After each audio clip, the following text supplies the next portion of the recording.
Um, and yeah, it should be recording now. And then if there are people who need to be admitted as the presentation goes on, you can do that. But all right, so my name is Sarah Lester.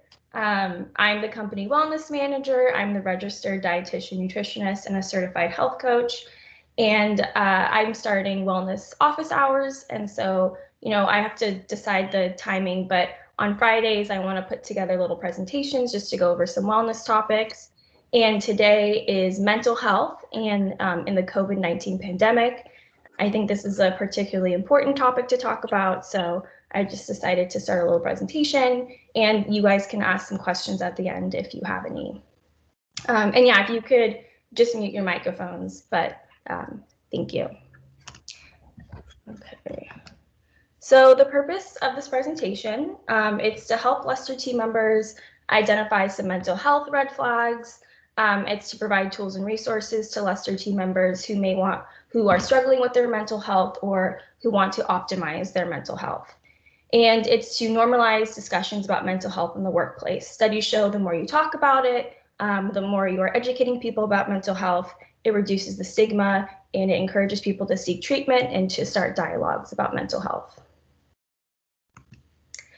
So COVID-19, as most of us know, has really increased mental health illness and disorders in everyone in the world. I researched some polls from the Kaiser Family Foundation, so this is information from that. But the poll found that 78% of adults say the pandemic is a significant source of stress in their lives.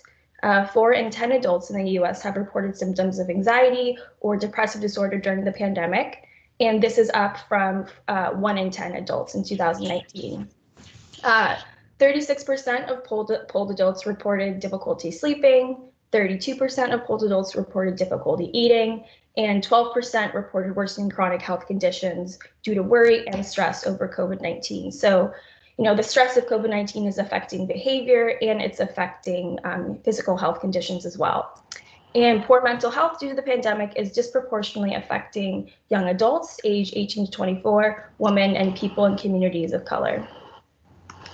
And this is just a chart from the Kaiser Family Foundation that shows the huge jump in anxiety disorder and depressive disorder during the pandemic. In 2019, 11% of adults polled said they had symptoms of anxiety disorder and depressive disorder.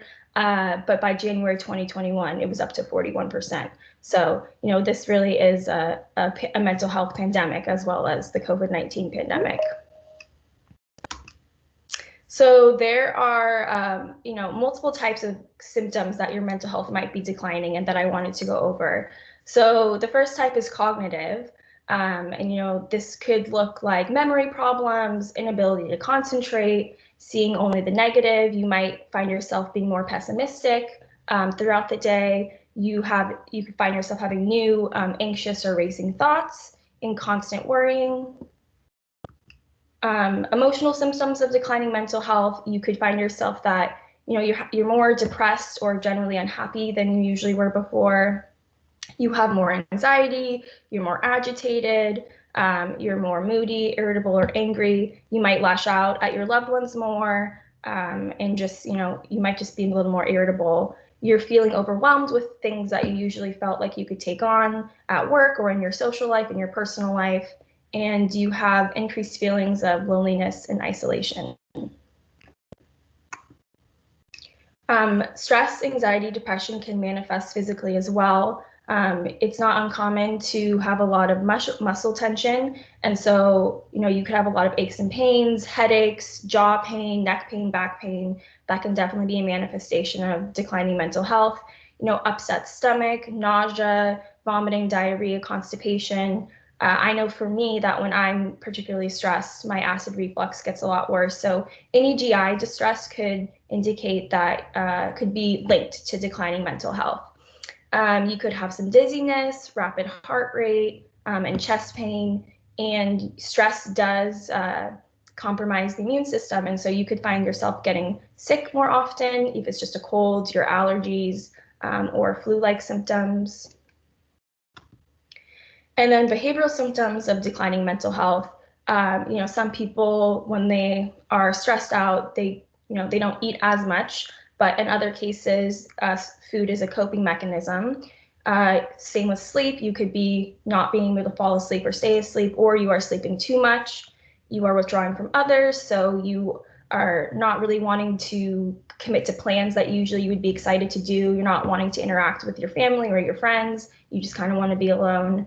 You're procrastinating or neglecting work responsibilities, personal responsibilities, things that you usually would be on top of, you're just really not interested in doing. You find yourself using alcohol and tobacco or other drugs to relax more often. And then you have some nervous habits such as nail biting, pacing, kind of just any sort of picking that shows that you have some nervous energy.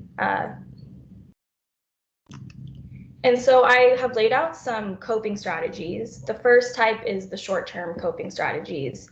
And so these are things that we've all heard of before. I've talked a lot about in my emails about stress strategies. And this is for, if you're in the moment, you find yourself having an anxiety attack, or you feel you have racing thoughts, or you just are feeling a little overwhelmed. These are some strategies that you can employ to, get you back into the moment and maybe make your slow down your worrying thoughts. So we've all heard of breathing techniques, but this is just a really simple one to remember. It's the 4-4-4 breathing technique. You inhale slowly for 4 seconds. You hold the breath for 4 seconds, and then you exhale for 4 seconds. And you just repeat this until your breathing rate goes down, your heart rate goes down, and this can just get you back into the moment and help alleviate that acute stress or anxiety that you may be feeling. Another method is a mindfulness method. This is just kind of to bring you back into your space. You pay attention to what you see, what you hear, taste, touch, and smell, using the senses to ground you. So you could, touch something fuzzy, like a fuzzy blanket, listen to some music, and just focus on your senses. And that can kind of take you out of the physical sensations of being super anxious or stressed. My favorite one is taking a walk. You can take a walk outside, even if it's just a 5-minute walk. This is just a nice change of scenery, and it can help slow down worrying thoughts, and it's a great form of exercise as well. Disconnecting from your computer and phone. I know this is hard to do on a work day, but even if it's just, again, 5 minutes, we're saturated with news, negative media, and on top of that, we have the regular stressors of work. And so, of course, it's easy to feel overwhelmed when you're constantly connected. And so definitely disconnecting just for a few minutes can help bring some relief to that. And then a great one, of course, is call a loved one, just a friend, a family member who, just knowing that you have someone to talk to, that can definitely help. Some long-term coping strategies for anxiety, stress, worry, depression. These are things that you can use day to day, and if you consistently employ some of these strategies, you might find yourself feeling better.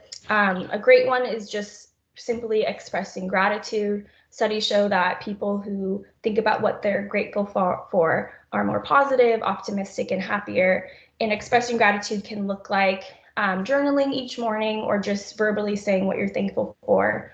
My big one, prioritizing exercise, even if it's 10 minutes a day. Exercise gives you endorphins, it boosts mood. If you're doing it outside, it connects you with nature. It can help you feel more confident and strong. And so this is a great strategy to help some of your mental health problems. Prioritize balanced eating. I will definitely be doing a wellness office hours on this. But this is just, avoiding the refined grains, like a lot of sugary pastries, bagels, cookies and brownies, and really prioritizing eating, about, fruits, vegetables, whole grains, because food really does impact your mental health. It can affect your gut microbiome, and that is directly linked to to mental health. And so it's important to eat a balanced meal. And reassess your to-do list. If you are trying to fit 16 hours of work into an 8-hour workday, you are setting yourself up for failure. And of course, you are going to be overwhelmed. And so you might just need to reprioritize, say no to some projects, and really don't let work roll over into the weekends or on holidays.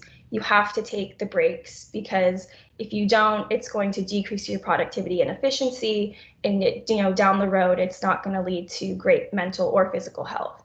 And this goes into the next point: set boundaries and allow yourself to say no in your professional, social, and personal life. Don't take on too many projects. If you don't want to go out to dinner with a friend, you don't have to. It's all about taking care of yourself and making sure that you have enough time in the day and enough energy in the day to do the things that you want to do. And then the best probably long-term strategy is to talk to a licensed counselor or therapist, even if you feel that you aren't, facing an intense mental health crisis. Licensed counselors and therapists are great resources. They can help you, give you the tools you need for when you are facing some mental health problems, you can get through that. And, they come up with long-term solutions with you. And so they're certainly a great resource if you are interested in that. And so the takeaways from this presentation, there was a lot of information covered. I really wanted to make the point that struggling with mental health is extremely common, and it is totally okay. I really want to decrease the stigma of talking about mental health. And so the more you talk about it, people are more inclined to seek treatment, just to have discussions about it with their friends and family. And so definitely wanted to start a conversation about that. There are cognitive, emotional, physical, and behavior signals that your mental health is declining, and it's really important to listen to that. You wouldn't ignore your doctor saying that you have high blood pressure, that your blood sugars are high. You would obviously want to take steps to remedy those symptoms and take care of yourself. So in the same way, mental health is just as important as physical health. You wouldn't ignore your body signals that your mental health is declining. So definitely important to look at those. And then so that way you can, take on the short and long-term coping strategies that work for you. And so I also provided some resources, some links to resources. If you are interested in a counselor or meeting with a licensed therapist, here's a website, the Psychology Today. They're doing therapy, and then of course there is teletherapy, and it works through your insurance, so that way you're not paying out of pocket. Your insurance is going to cover it. And then there's mindfulness, meditation, smartphone apps, Headspace, Calm, Aura, Simple Habit, UCLA Mindfulness. These apps just take you through short exercises that, this is an example of the short-term coping strategies that just help you get back into the moment. And then I provided some links to more mental health information. I'm not a therapist or a counselor, and so all I can really do is just relay information to you and provide resources. So if you need more information, these are some great links. And thank you so much for being here. I really appreciate it. And that concludes the first wellness office hours. Wow, that's fantastic, Sarah. You did such a great job. This is your mom, but yeah. And so if anyone has any questions for me, I know it's 9 to 9:20, so I wanted to leave a few minutes for questions or comments, if anybody had any. If not, I'm always here via email or phone. Superstar. Yeah, thank you very much. Yeah, Sarah, really good. Yeah, I'm glad that you found this information helpful. That as long as you found it helpful, and that you could find some resources, then I did my job. Are you going to post it so that we can have all of the information in one place? Yeah, so I'm going to post this on the wellness website that, I can link it to everyone, but it's just lesterwellness.com.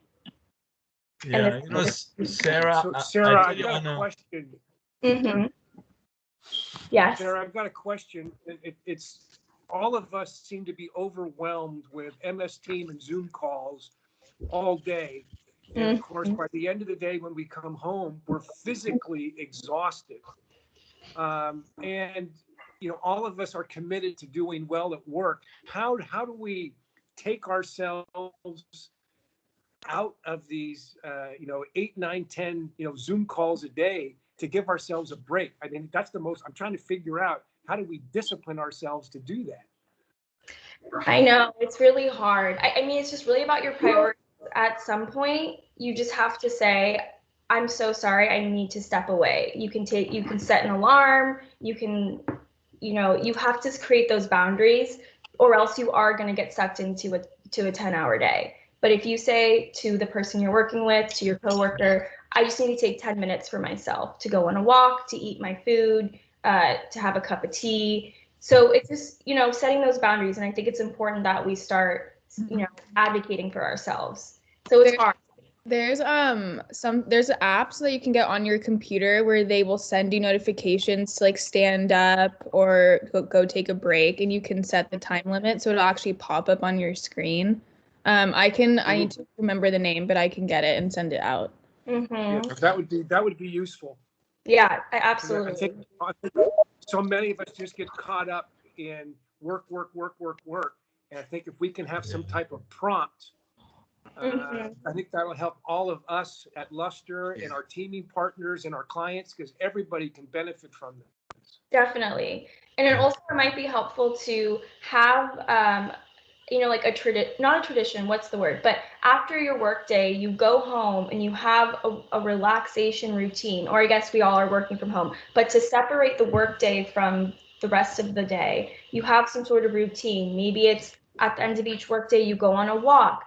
At the end of each workday, you have like the specific food, or you just kind of sit down and you meditate, or you do a 10-minute exercise, because then that can help you transition into relaxation mode, time with your family, or whatever you do in the evening. So to have that, transition will definitely be helpful. So that way you can be at home and you're not worried about work for those few hours that you get to relax. So that's what I also. Sarah, I want to say something. I think, I don't know if anybody on the panel here have kids at school, because I think our personal level, our kids are all grown up, so we don't have to deal with schools. And I'm sure a lot of the stress have to deal people who have kids in school. Definitely. Luckily with Luster in our business, as far as the construction we're doing, I don't think we had to lay off anybody because of COVID-19. Correct, Robert? So, we're lucky in that regard, but people who have kids in school, I think I can see the stress and the issues with them. So I don't know are you reaching out to any of the younger people within Luster to see what their experiences are? That's a really good idea.